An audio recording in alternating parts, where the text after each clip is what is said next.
በስመ አብ ወወልድ ወመንፈስ ቅዱስ አሐዱ አምላክ። በስመ አብ ወወልድ ወመንፈስ ቅዱስ አሐዱ አምላክ። በስመ አብ ወወልድ ወመንፈስ ቅዱስ አሐዱ አምላክ አሜን። ይህ ድርሳን የእስክንድርያው ሊቀ ጳጳስ ዴማቴዎስ የደረሰው የመላእክት አለቃ በሚሆን በገናናው በቅዱስ ሚካኤል በዓል ዳር 12 ቀን የሚነበብ ነው። ከቅዱሳን መላእክት አብልጦ እግዚአብሔር የሰጠውን ክብሩን ታምራቱንና ኃይሉን ይግለጥልን። የቅዱስ ሚካኤል ጸሎቱና በረከቱ ከሁላችን ከሕዝበ ክርስቲያን ጋር ለዘላለሙ ይኑር አሜን።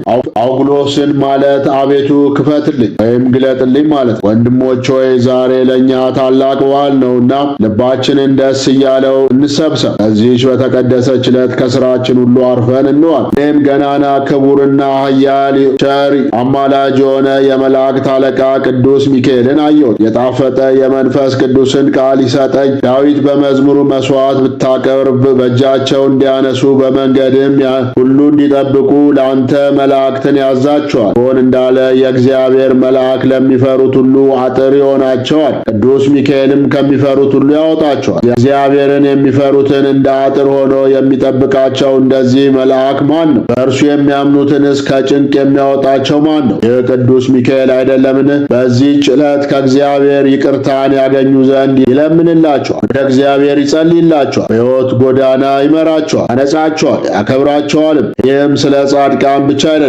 እግዚአብሔር እንዲምራቸው ለኃጥአንም ይለምንላቸዋል እንጂ። ማንም ሰው ለችግረኛ አንዲት እንጀራ ቢሰጥ ስለ እርሱ ቅዱስ ሚካኤል ቸል አይልም። ቀዝቃዛዋን ቢሰጥ ስለ እርሱ አይቦዝንም። ሴትም ብትሆን ወንድም ቢሆን ልጆቹን በስሙ የሰየመ ስለ እነርሱ ቅዱስ ሚካኤል አይዘነጋም። በእርሱ ስም ቁራሽ እንጀራ ጥርኛዋ ለችግረኛ የሚሰጥ እርሱ እስከ ዘላለም አይተውም። የቅዱስ ሚካኤልን ነገር ሰምታችሁ ታውቁ ዘንድ ብትፈቅዱ እኔ አባታችሁ ዴማቴዎስ ምስክር ነኝ። ከሙታን ተለይቶ ለተነሳው ለጌታችን ለኢየሱስ ክርስቶስ መቃብር ለክቡር መስቀሉም እሰግድ ዘንድ ኢየሩሳሌም ሄድኩ። እሷም ካዘናችን የምታጽናናን ጌታችንን በውስጧ የተመላለሰባት ቤተ ክርስቲያን ናት። ደቀ መዝሙሩ የሚሆን ወደ ወንጌላዊው ዮሐንስ እናት ወደ ማርያም ቤት ገብቼ ወንጌላዊ ዮሐንስ የጻፈውን መጽሐፍ አገኘውና ተመለከት። የመጽሐፉም ንባብ የሚረዳንና የሚያጽናናን ይሄ ነው የሚል ነበር። ሰማዕትና ወንጌላዊ የሚሆን ዮሐንስ እንዳለው ደስ የሚያሰኘኝ ነገር አገኘው። እኔም በገባው ጊዜ የእግዚአብሔር መልአክ ከእኔ ጋር ይሄድ ነበር። እርሱም በሰማይ ያለውን ታምራትና ብዙ የኩነኔ ቦታ አሳየኝ። ከዚያም አውጥቶ ወሰደኝና ይህን ፈጽሞ የሚያስደነግጥ ታላቅ የኩነኔ ቦታ ይህ አለኝ። ይኸውም ቦታ ከታችኞቹ አዘቅቶች እጅግ የጠለቀና የሰፋ ነበር። እንደ ብዙ ጅረትም ፏፏቴ ድምፅ ያለ ታላቅ ጩኸት አብሮኝ የሚሄደውንም መልአክ ጌታዬ፣ እኔ የማየው ነገር ታላቅ ጢስም ከእርሱ የሚወጣ ከ300 ሚሊዮን ሜትር በላይ የሚሆን ይህ ምንድን ነው? ንገረኝ አልኩት። እሱ ግን በ300 ቀን የማይደረሱበት የእሳት ጉድጓድ ነበር። ዳግመኛም የእሳት አንበሶችና የእሳት እባቦች ከንፉኝ ይወጣሉ። ይኸውም የኩነኔ ቦታ ነው። ከአንሲትም ይኸውም የስቃይ ቦታ ነው። ከራንኮስም ይኸው በርባሮስ ነው። የማይጠፋ እሳት የማያንቀላፋ ትሎች ከዚያ አሉ። በብዙ ሚሊዮን የሚቆጠሩ የኃጥአን ነፍሳት ከዚያ ፈጽሞ አይወጡ። መትዓት ታዕቲት ይወርዳሉ እንጂ። አብሮኝ የሚሄደው መልአክ የእግዚአብሔር ባለሟል ወዳጄ ዮሐንስ ሆይ ከሌላው ሁሉ የሚያስደነግጠው ታላቁን ደይን ወይም ሲኦል አስተውላለ። እኔም ወደዚህ ደይን ውስጥ ለሚገቡ ለኃጥአን ሁሉ ወየውላቸው አልኩ። ካየሁትም ሁሉ ይህ የደይን ቦታ የምድርን ስፋት ያህል ጥልቀቱም በዚሁ ልክ ነው። ክፋት ያለበት ሁሉ ከእርሱ አይወጣም ብዬ እነግርሃለሁ አለኝ። በኃጥአን ላይ የሚወርደው የመከራ መቅሰፍት አየሁ። በዚያ ውስጥ ለሚኖሩ ከባድና ጽኑ መከራ ነበር። የእግዚአብሔር የመዓቱ ድምፅ ከጥልቀቷ በታች የ300 ቀን ጉዞ የሚያስኬድ ጎዳና ያወርዳቸዋል። ሰውም ወርዶ በኃይሉ አይወጣም። ኃጥአንም ሁሉ እጃቸውና እግራቸውን ታስረው በውስጧ ናቸው። መንገዳቸውም ወደዚያ ነው። እኔ ዮሐንስም በእነሱ ላይ የሚሆነውን ሁሉ ባየው ጊዜ ስለ ኃጥአን ኩነኔ ታላቅ ለቅሶ አለቀሱ። ይህም መልአክ የእግዚአብሔር ቅን ወዳጅ ዮሐንስ ሆይ ለዚህ ነገር አታልቅስ። የቅዱስ ሚካኤልን ሰማይ ክብሩንና ልዕልናውን እያየ ዛሬ ደስ የምትሰኝበት ነገር አለና አለኝ። እንዲህ እያለ ሲነግረኝ ቅዱስ ሚካኤል በራሱ ላይ የክብር አክሊል ተቀዳጅቶ ከሰማይ መጣ። በፊቱ መላእክትና ጻድቃን እያመሰገኑ ነቢያትም፣ ሐዋርያትም፣ ጳጳሳትም፣ ሰማዕታትም ሁሉ ከእርሱ ጋር አብረው ይሄዳሉ። ለማየት የማይቻል የክብር ልብስም ለብሷል። በእጃቸው ዕፀ መስቀልና ዘንባባ ይዘው እያመሰገኑ በኩነኔ ቦታ ወዳሉት ሰዎች እስኪወርዱ ድረስ በፊቱ ይዘምራሉ። ቅዱስ ሚካኤልም ወደ ሲኦል በወረደ ጊዜ መልተው የነበሩ እሳትና ጢስ ጠፉ። በኩነኔም ቦታ ያሉ አራዊት ሁሉ ጭጭ አሉ። በዚያች ሰዓት ይህንን አየሁ። በዚያው ጊዜ ክብርና ታላቅ ባለግርማ የሆነው ቅዱስ ሚካኤል የቀኝ ክንፉን ወደ ጥልቁ ደይን ላከው። ሚካኤልም ስፍር ቁጥር የሌላቸው ነፍሳትን በቀኝ ክንፉ ከዳር እስከ ዳር መልቶ አወጣ። ከኩነኔው ቦታ ያወጣቸውም ነፍሳት 12ቱን አውራጃ መላው ይቹም ኤዶም የተባለች ገነት ናት። ዳግመኛም ኃያል ቅዱስ ሚካኤል የግራ ክንፉን አውርዶ ከቀድሞ ይልቅ የሚበዙትን አወጣ። እሳታውያን ኪሩቤልና ሱራፌል፣ ገዳማውያን ጻድቃን፣ ሰማይ አብረው የመጡት ሁሉን የእግዚአብሔር ምሕረት የተመላ ክንፉን ሦስተኛ ጊዜ ያወርድ ዘንድ ይህንኑ መልአክ ለመኑት።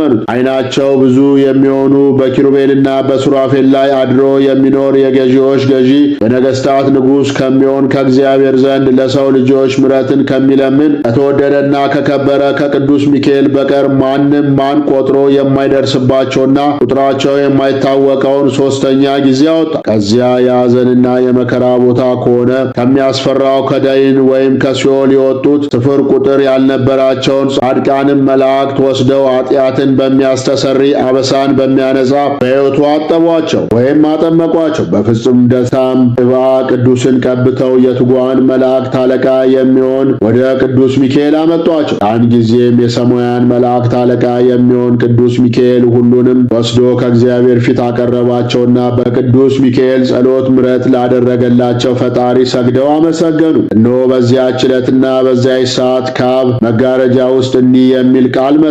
የምክሬ አበጋዝ በሆነ በቅዱስ ሚካኤል ጸሎት በእናቴ በቅድስት ድንግል ማርያም አማላጅነት በጻድቃንና በቅዱሳን በሰማዕታት ሁሉ ልመና የአባቴን ፈቃድ ከፈጸሙ ጋር በምድር ያሉ ኃጥአን ሁሉ ይድናሉ።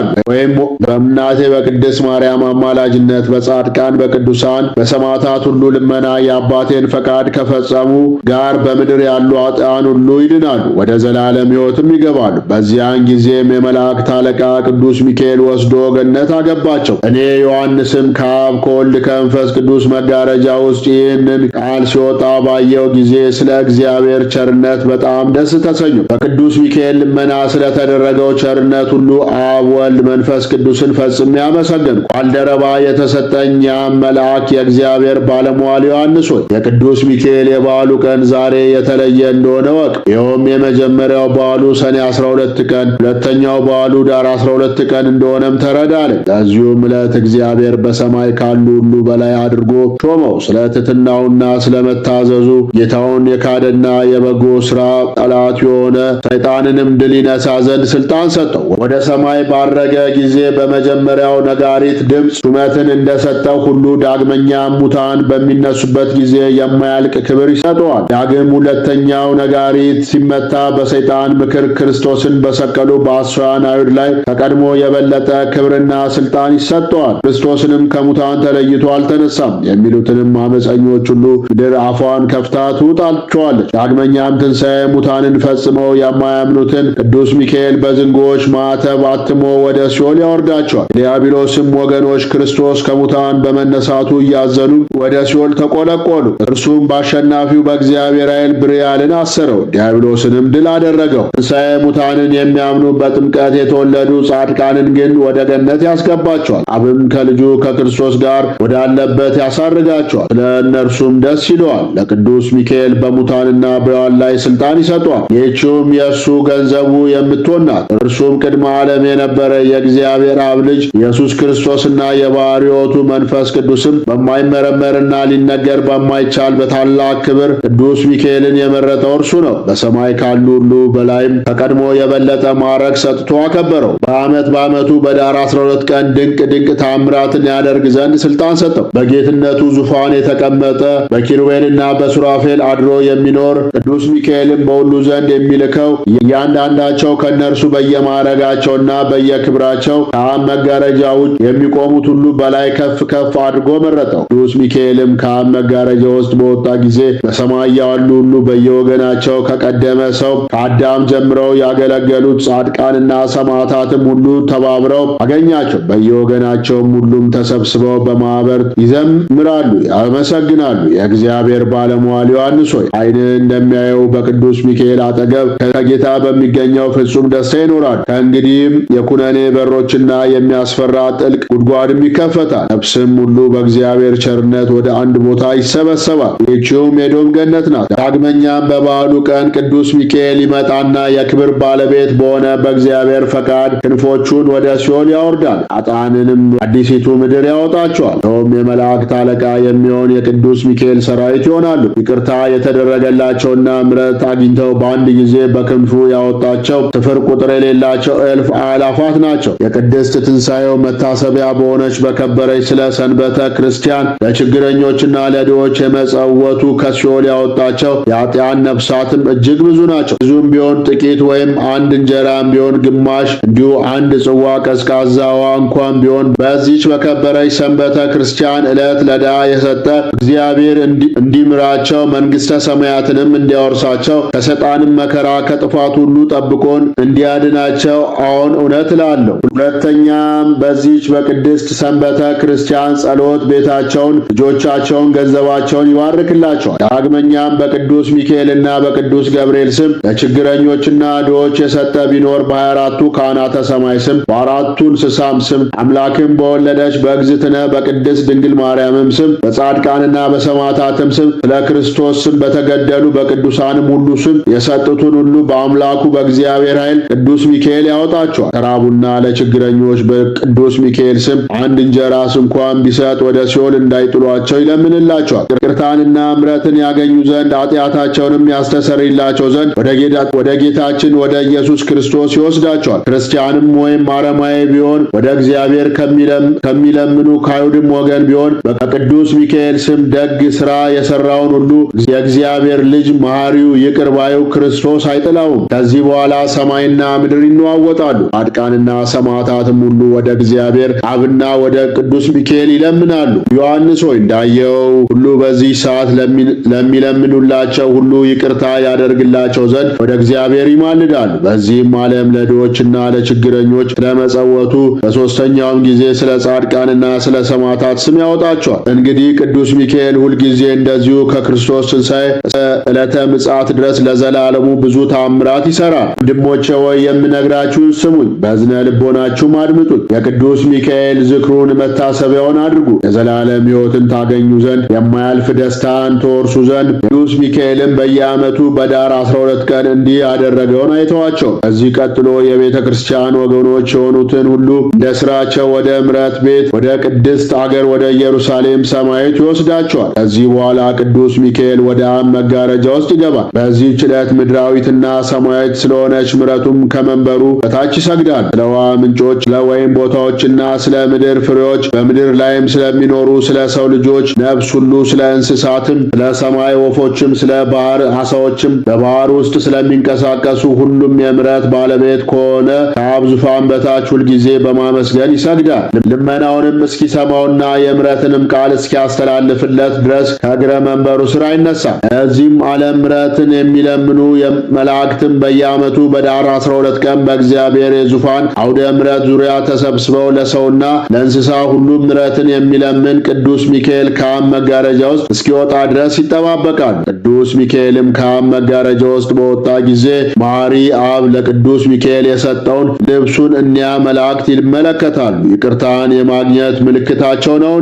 ስለዚህ እነዚህ መላእክት በምድር ላይ ምሕረት እንደተደረገ ሰውንም እንስሳም ይቅር እንዳለ በዚህ ዓለምም የሚሆነውን ሁሉ ለይተው ቅዱስ ሚካኤል በለበሰው ልብስ አምሳል ያውቁታል። ስለዚህ በዚህ ዓለም ይቅርታ ለተደረገለት ስለ ሰው ልጅ ነፍስ ሁሉ ታላቅ ደስታ ያደርጋል። እግዚአብሔር ባለሟል ዮሐንስ ሆይ ዛሬም ለችግረኞችና ለጦም አዳሪዎች በቅዱስ ሚካኤል ስም ምጽዋት ለመስጠት የሚያስቡ ንዑዳን ክቡራን ናቸው። ዮሐንስ ሆይ ዳግመኛም እነግርሃለሁ፣ ሚስጥሩን ድንቅ የሆነ ይህንን መጽሐፍ የጻፈ ቢኖር በቅዱስ ሚካኤል ስም ለቤተ ክርስቲያን ዕጣን ወይም ሰብ ወይም አልባሳት ወይም መጎናጸፊያ ልዩ ልዩ ንዋየ ቅድሳትን የሰጠ ቢኖር አንዲት እንጀራ ወይም አንዲት ጽዋ ቀዝቃዛዋ ለችግረኛ የሰጠ ቢኖር ስለ እርሱ ቅዱስ ሚካኤል ቸል አይልም። ኃጢአቱም እንደ ባህር አሸዋ እንደ ዱር ሳር ቢበዛ ይሰረይለታል። ቢሞትና ወደ ኩነኔ ቢቀርብም እንደ ቤተሰብ ይሆናል እንጂ በቅዱስ ሚካኤል አማላጅነት እግዚአብሔር ፈቅዶ እስኪምረው ድረስ አይቃጠልም። የእግዚአብሔር ባለሟል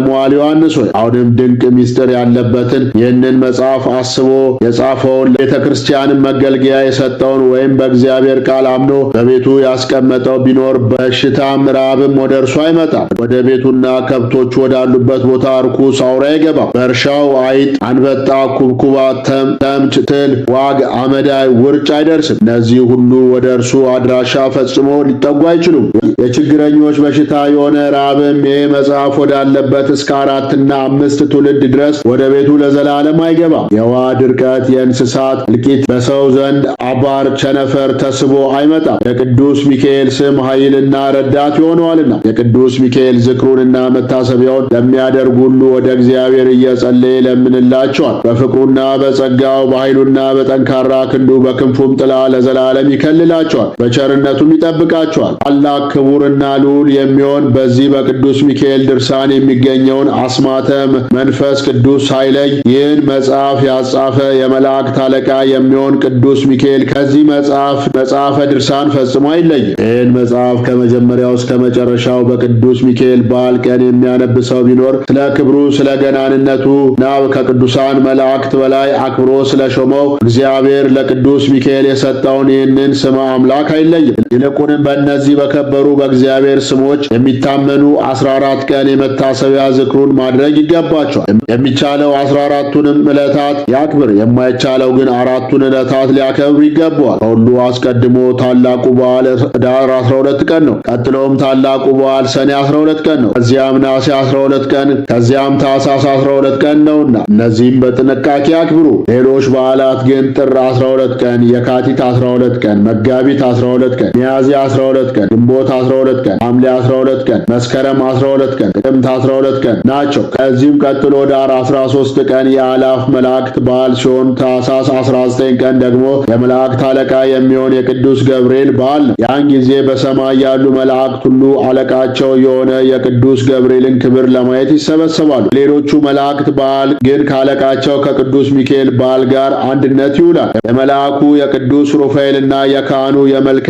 ጼዴቅም የመታሰቢያው በዓል ጳጉሜ 3 ቀን አብሮ ይውላል። ይህም የታላቁ የቅዱስ ሩፋኤል እና የጻድቁ የመልከ ጼዴቅ በዓል ፈጽማ የከበረች ናት። ስሟም ዕለተ ምርያ ይባላል፣ መድኃኒት ማለት ነው። ይህችንም ቀን ላቅ አድርጋቸው አክብሯት። በዚህች ዕለት ዝክራቸውን የዘከረ በስማቸውም ለድሆች ምጽዋት የሰጠ ለቤተ ክርስቲያን መባ ይስጠ ቀድሞ እንደተባለ ሁሉ ከክፉ ይድናል። በእነዚህ በከበሩ ቃላት ኃይልም ወደ ቤቱ ክፉ ነገር አይገባም። ከመቼም ለዘላለም መከራ ያገኘው በኃይል የሚመጡ ክፉ ሰዎችም አያሸንፉትም። በቅዱስ ሚካኤል የጸሎት ኃይል ድል ይሆናሉ እንጂ። ይህንን መጽሐፍ የጻፈው ያጻፈውም ያነበበውም የተረጎመውም ሲነበብ የሰማውም ቃሉንም በንጹሕ ልብ የተቀበለ ሕይወቱ ሳለ ሐዘን አያገኘውም። ጠላቶቹም አያሸንፉትም። በሞተም ጊዜ ኩነኔን አያይም። የመላእክት አለቃ ቅዱስ ሚካኤል ያድነዋልና። ይህንን መጽሐፍ የሚጽፈው ሁሉ ከጎስቋላ ቦታ ያስቀምጠው፣ በተቀደሰና በተባረከ መልካም ቦታ ያስቀምጠው እንጂ። ይህ ስመ አምላክ ያለበት ቃል ለዘላለም ታላቅ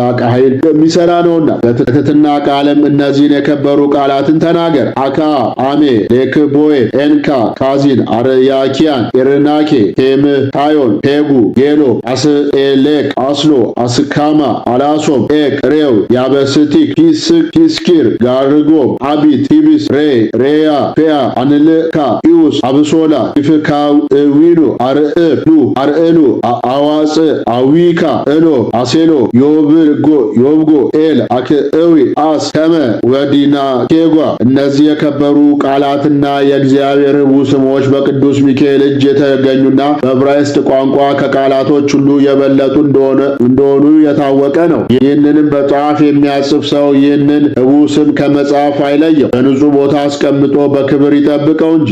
እርሱ ጠላትን የማሸነፍ መከታና ጋሻ እንዲሆነው ለዘላለሙ። በጨለማ የሚዘዋወሩ የጠላት ሰይጣን ኃይሎች በአሸናፊው በእግዚአብሔር በመዓቱ መቅሰፍት ይደምሰሱ። በቅዱስ ሚካኤልም ጸሎት ደስታን በሚያበስር በቅዱስ ገብርኤልም ጸሎት በ99ኙም አለቆችና በተባበሩትም ጸሎት በ24ቱም ካህናተ ሰማይ ጸሎት መንበሩን በተሸከሙ በ40ቱ እንስሳ ጸሎት በነፋስ በሥጋ ንጽሕት በሆነች ከሴቶች ሁሉ በላይ የከበረች የፍጥረት ሁሉ እመቤት በሆነች አምላክን በወለደች በቅድስት ማርያም ልመናና ጸሎት ፈጽመው ይውደሙ። በመዓልትና በሌሊት በንጋትና በምሽትም በቀትርም በሰዓትም ከጠዋት እስከ ማታ ከማታም እስከ ጠዋት የሰውን ነፍስ የሚያስደነግጡ የዲያብሎስ ሰራዊት አጋንንትና ሰይጣናት ሁሉ የምድር ማዕዘኗን በሚያጸኑ በሰባቱ ነፋሳት ኃይል እንደ ጢስ ተነው እንደ ጉም በነው ይጥፉ። በእኔና የጥምቀት ልጆች በምንሆን የክርስቶስ አዲስ ሙሽራ በሆነች በዚህች ቤተ ክርስቲያንም ዛሬ ተሰብስበው ባሉ የክርስቶስ ወገኖች በሆኑ ሁሉ ላይ ከላይ ምሕረት ይምጣ። በኋለኛይቱም ዕለት ፍጹም ደስታን ያሰማን። በዚያች በምታስደነግጥና በምታስጨንቅ ሰዓትም የሕይወት ራስ ወርቅ ያቀናጀን የሕይወት ልብስም አጎናጽፎ በኢየሩሳሌም ሰማያዊት ያግባን። ለአብ ምስጋና ይገባል፣ ለወልድም ምስጋና ይገባል፣ ለመንፈስ ቅዱስም ምስጋና ይገባል። በቀና አምልኮት ከአማልክት ሁሉ በላይ ለሆነ እስከ መጨረሻዋ እቅታ ድረስ በሰው ሁሉ አንደበት ምስጋና ይገባል። በዚህ ዓለም በሚመጣውም ዓለም ይቅርታና ምሕረት ይደረግልን ለዘላለሙ አሜን። የሊቀ መላእክት የቅዱስ ሚካኤል ጸሎቱና በረከቱ በሕዝበ ክርስቲያን ላይ ይደርብን፣ በጸሎቱ ይማረን። አገራችንን ኢትዮጵያ ሰላም ያደርግልን። አነሳስቶ ላስጀመረን አስጀምሮ ላስፈጸመን ለኃያሉ አምላክ ለልዑል እግዚአብሔር ክብር ምስጋና ይግባው አሜን። አባታችን ሆይ በሰማያት የምትኖር ስምህ ይቀደስ፣ መንግሥትህ ትምጣ፣ ፍቃድህ በሰማይ እንደሆነ እንዲሁም በምድር ትሁን። የዕለት እንጀራችንን ስጠን ዛሬ፣ በደላችንን ይቅር በለን እኛም የበደሉንን ይቅር እንደምን። አቤቱ ወደ ፈተናም አታግባን ከክፉ ሁሉ አድነን እንጂ ይህች መንግሥት ያንተ ናትና ኃይል፣ ክብር፣ ምስጋና ለዘላለሙ አሜን። እመቤታችን ቅድስት ድንግል ማርያም ሆይ በመልአኩ በቅዱስ ገብርኤል ሰላም እልሻለሁ። በሐሳብሽ ድንግል ነሽ፣ በሥጋሽም ድንግል ነሽ። የአሸናፊ የእግዚአብሔር እናት ሆይ ሰላምታ ለአንቺ ይገባሻል። ከሴቶች ሁሉ ተለይተሽ አንቺ የተባረክሽ ነሽ፣ የማኅፀንሽም ፍሬ ብሩክ ነው። ጸጋን የተሞላሽ ቅድስት ሆይ ደስ ይበልሽ። ጸጋን የተሞላሽ ክብርት የአምላክ እናት ሆይ ደስ ይበልሽ። ጸጋን የተሞላሽ ብጽዕት እመቤታችን ቅድስት ድንግል ማርያም ሆይ ደስ ይበልሽ። ልዑል እግዚአብሔር ከአንቺ ጋር ነውና ከተወደደው ልጅሽ ከጌታችን ከመድኃኒታችን ከኢየሱስ ክርስቶስ ዘንድ ይቅርታና ምሕረትን ለምኝልን ኃጢአታችንንም ያስተሰርይልን ዘንድ ለዘላለሙ አሜን። ክብር ምስጋና ይሁን አንድ አምላክ ለሆነው ለአብ ለወልድ ለመንፈስ ቅዱስ ዛሬም ዘውትርም እስከ ዘላለሙ። እግዚአብሔር አብ ጸጋ፣ እግዚአብሔር ወልድ ፍቅር፣ እግዚአብሔር መንፈስ ቅዱስ አንድነት፣ እመቤታችን የቅድስት ድንግል ማርያም አማላጅነት፣ የጻድቃን የሰማዕታት ጸሎት ተራዳኢነት፣ የቅዱሳን መላእክት ጠባቂነት ከሁላችን ከሕዝበ ክርስቲያን ጋር አብሮን ይኑር ለዘላለሙ አሜን።